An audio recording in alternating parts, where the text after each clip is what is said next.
Hey, welcome back to my channel. I just can't believe all the cool stuff I'm finding for this old car. It's crazy. So this is actually a marketplace find. I was just randomly going through there. The guy had them on there, believe it or not, for 40 bucks. And, you know, coming from the car background like I did, I jewed him down to 30. Really didn't know what they was, and come to find out they were some pretty cool cow customs, which from what I understand, correct me if I'm wrong, they actually quit making these in 1965. Howe and Moody commissioned this company to build these valve covers for them. So they're pretty old, I can't wait to see how this and I think it's pretty cool. And my poor old videoing skills here is just pitiful, where I was trying to video it through the glass in the sandblasting cabinet. So I pretty much just got my arm waving through there, but it probably took me, this is just a small clip of it, I probably sandblasted on these things for 30 to 40 minutes a piece on them. But hey, they did come out pretty nice. I'm still pretty happy with how they come out. So you'll see, hang in there. That's crazy. I don't know how it went all these years back when I used to really work on a lot of old cars. Without a sandblasting cabinet. Well worth it. I don't know how when I used to do this all the time I made it without a sandblasting cabinet. That thing's crazy cool, and it's going to get used a lot during this project. I am absolutely tickled to death. Okay, here we go. First, before. Check this out. After. They cleaned up pretty nice. Cleaned up really nice. You will also see, though, that, I mean, they are old, and I think that's the cool part of it. And I'll go back and fix that like I did that other stuff on that. But you can see the old marks and stuff where some of it is gave away. So by the time I smooth that thing up and do what I think I've got in mind, we'll see what it looks like. I'm pretty excited with them, though. I think they're going to work fine.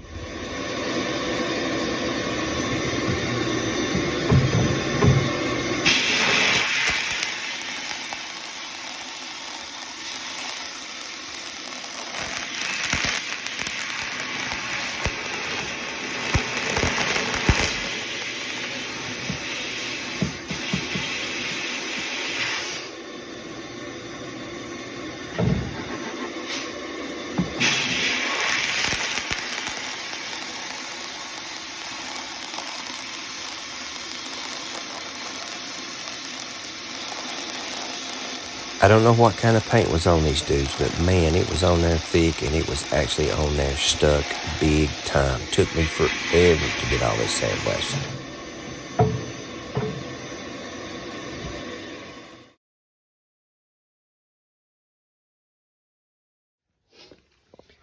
Really happy with how these things turned out, especially this one. It's got a little knock right there on it, which I can fix, no problem. I'll sand that. But I mean, they're actually in what I would think is really good shape, if what little bit I found out about them is actually true. You know, I mean, for something to be as old as they're saying it is, and how I done it, I got on a vintage hot rod accessory site, and this one gentleman seemed to be pretty knowledgeable. Again, doesn't really matter to me. I think they're cool, but he says that they probably quit making this thing in like 65 or something. Maybe somebody else out there will see it and maybe have a little more knowledge. Maybe he is right. This one right here has got some pretty good corrosion and stuff on it. So I'm going to sand on that thing right there and see if I can't make that a little bit better. And then we'll see what I'm going to do with them. All right, I'm on my lunch break again, messing with Falcon parts. My pool game's suffering because I ain't getting to go practice playing pool, but that's okay. So here's the valve covers I showed. I blasted there, finished blasting actually last night. This one's actually really, really nice. It's got a little bump somewhere on it. I can't remember now. Right there. Probably like a mold mark or something other, because like I said, these things are old. So this one, I lost my video. I thought I punched it, but I didn't. This one, on the other hand, is pretty rough. So I'm assuming it was, I don't know, must have been over where brake fluid or something got on it. I don't know what it got in. But anyway, something looks like it's gotten on it. So, but when they go on the motor, they go this way. So that's going to be off in the back, especially if I put it over on the right side of the car. You're not really going to be able to see it. So I practiced on this one. So what my intentions are is I'm wanting to smooth this up as much as I can and see how that's going to work. That's the reason I didn't go ahead and really get on all this real hard, because it's so pitted in here, and I wanted to, you know, to make it smooth as I can. Because what my ideal is here is I'm going to smooth it up to that edge right there. This will be shiny. The fins will be shiny.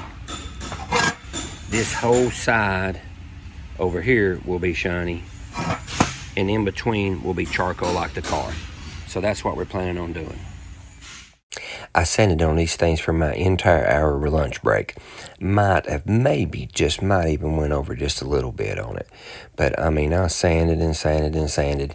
And I tell a little bit here at the end of it here in a minute what I did to it. But I used several different grits before I figured out which one worked the best. And of course, I started with the rough and made it up to the fine. So I'm pretty happy with how it came out. All right. So what I done here, the other thing I had on there just wasn't cutting it. And so I had these 60 grit pads, these Rolock discs over here. And remember those big old deep places in it? I ground them every one out of it. And it's actually not that rough. The sanding and stuff in it is not that rough. So now I can go and just gradually go down. I can just gradually go down in the grit and aggressiveness, you know, on the disc that I'm doing, and I think that's going to end up polishing out right. I think you're really going to be shocked when I get down to the final part of it. But it's going to take a lot of elbow grease, but I got more elbow grease than I got money, so we're going to see what this right here turns out. I think they're going to turn out pretty good. So hang in there with me and we'll see. Okay, so now we're into lunch break number 2 after I finally figured out which one's the grit and stuff that I wanted to use. If you'll notice, the pads are different on the little air tool right here as I go along deeper into the videos and it goes along. So I started out really rough and I worked myself all the way up a little bit finer and finer on the Rolocks and stuff on it. And then here coming up, I ended up using a DA. And I went all the way down actually to like 320, I believe it was. When I started with 80, 180, and just worked myself down. I can't remember if 180 or 320 was the last thing I done. But anyway, it took a lot of elbow grease. But finally got it. I believe I'm really tickled with it. So you'll actually see here how shiny that thing turned out like that. And then after I got them shiny, I decided that I just really didn't like them. I didn't like them like that. I didn't think it would work. So I ended up sandblasting them again, and I'm glad that I did.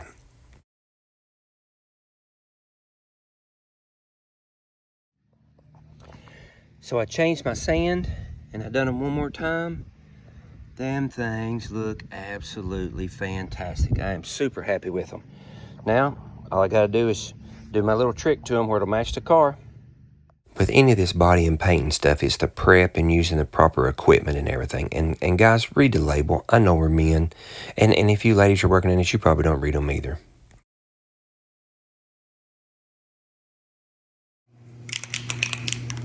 All right, I got them in here and got them ready. I'm going to put a little, I put some adhesive promoter on it just because I could.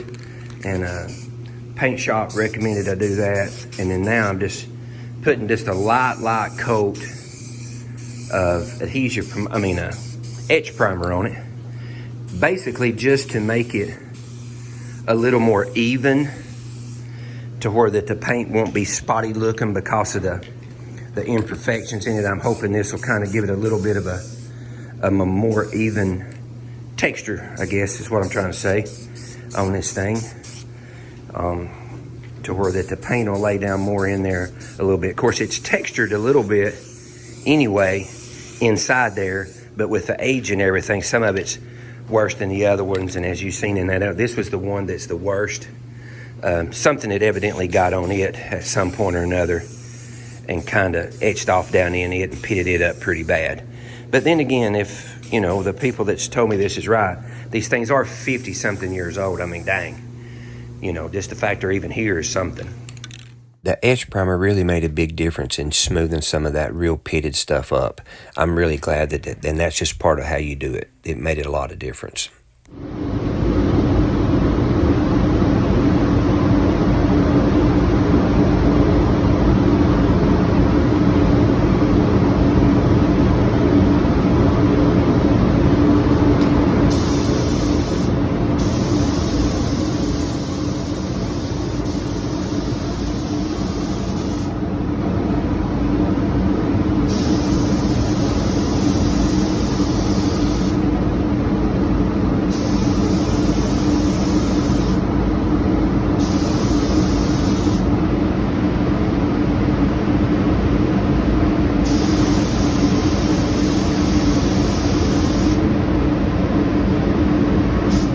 Painting stuff that has fins on it like that, especially since they're angled in an odd direction while you're doing that, it's really hard to get all off down in the cracks and everything on there, but it did cover up pretty well. I'm really pleased with how it did.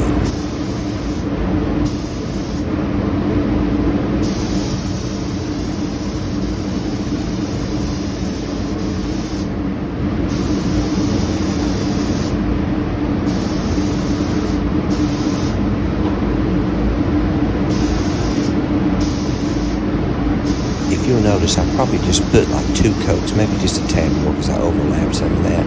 I wanted just enough to get it covered up, but not so much that it peeled up and would have to worry about it busting and cracking with the heat.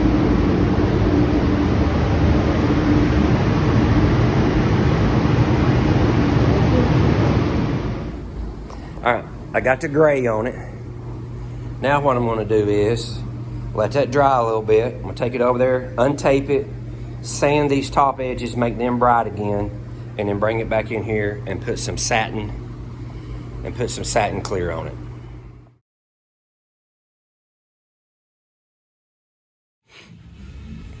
Okay, so I've got the gray painted. I let it dry, let the base dry.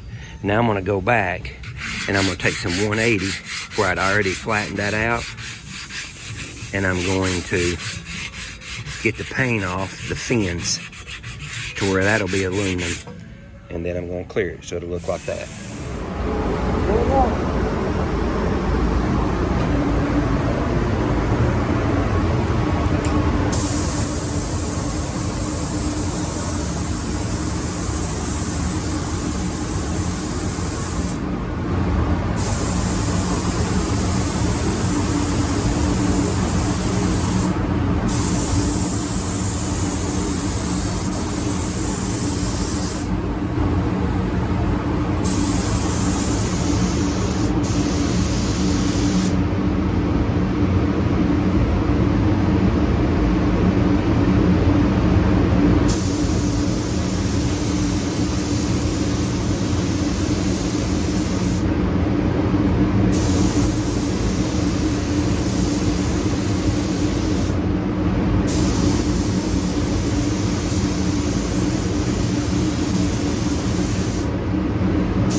Now, let's see what it looks like.